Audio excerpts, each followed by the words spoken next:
Alors aujourd'hui, je voudrais répondre à une question que m'a posée Rico Donna dans les commentaires il y a quelques jours. Il me demandait en fin de compte, peut-on être sûr que nos choix vont correspondre vraiment et quels sont nos signes intérieurs qui nous guident. En gros, Rico Donna, il se demande, moi j'ai envie de changer de vie, j'ai envie de prendre ce chemin, par exemple de partir voyager pour changer de vie, mais est-ce que en fait ce chemin va me correspondre? Est-ce que c'est pas une erreur de prendre ce chemin? Et c'est une question hyper importante parce qu'en fin de compte il y a beaucoup de gens qui en sont à ce stade là, à être freinés à ce stade là, parce qu'ils doutent que leur choix est bon, ils doutent que leur choix va les emmener là où ils veulent, et en fin de compte si tu doutes à ce moment là, tu vas pas faire le premier pas, c'est sûr. Et moi je voudrais apporter une réponse à Rico Donna parce que c'est le but de cette chaîne, vous aider à faire ce fameux premier pas pour partir voyager ou bien changer de vie. Et en fin de compte, je pense que le problème c'est de s'imaginer que quand tu vas partir, quand tu vas tout quitter pour emprunter un chemin qui va t'emmener qui devrait te diriger vers le mode de vie que tu souhaites. Et le problème c'est d'imaginer qu'il n'y a qu'un seul chemin, qu'un seul et unique chemin. Et que quand tu es sur ce chemin-là, que tu es obligé d'aller là où tu t'imagines. En fin de compte, il faut, imaginons, là ton but c'est de partir voyager par exemple. C'est de partir voyager pour après avoir une vie de nomade, par exemple, je sais pas, t'acheter un camion et partir voyager en camion par exemple. Faut pas imaginer qu'il n'y a qu'un seul chemin. En fin de compte, ta destination c'est de voyager en camion par exemple, et il y a des milliers de chemins qui s'offrent à toi. Il y a vraiment plein de chemins, il n'y a pas un seul chemin. Et ces chemins, ils s'entrecroisent tous les uns et les autres.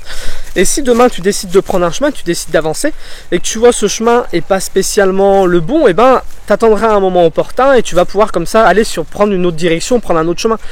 J'espère que j'arrive à me faire comprendre.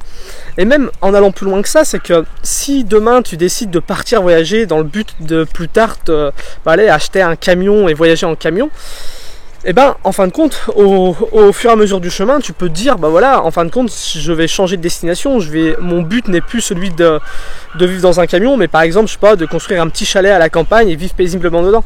Donc voilà, demain, si tu décides d'emprunter un chemin, tu pourras toujours en changer. Et tu peux même en changer la destination, c'est pas un problème.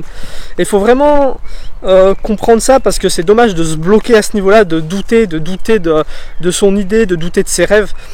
Et souvent quand on n'arrive pas à avoir ce déclic de faire le premier pas, quand on se trouve ce genre d'excuses, c'est souvent soit parce qu'on doute de soi, ou soit parce qu'on doute de la vie un peu, on a un petit peu peur de ce qui pourrait se passer si on sort de notre zone de confort.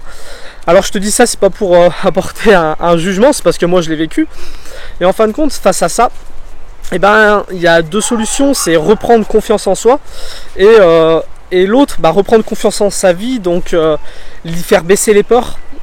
Et moi j'en ai déjà parlé dans des vidéos précédentes. Je t'ai expliqué un petit peu comment tu peux reprendre confiance en toi. Je t'ai aussi expliqué comment faire baisser tes peurs. Tu peux arrêter de faire rentrer plein d'informations négatives dans ta vie.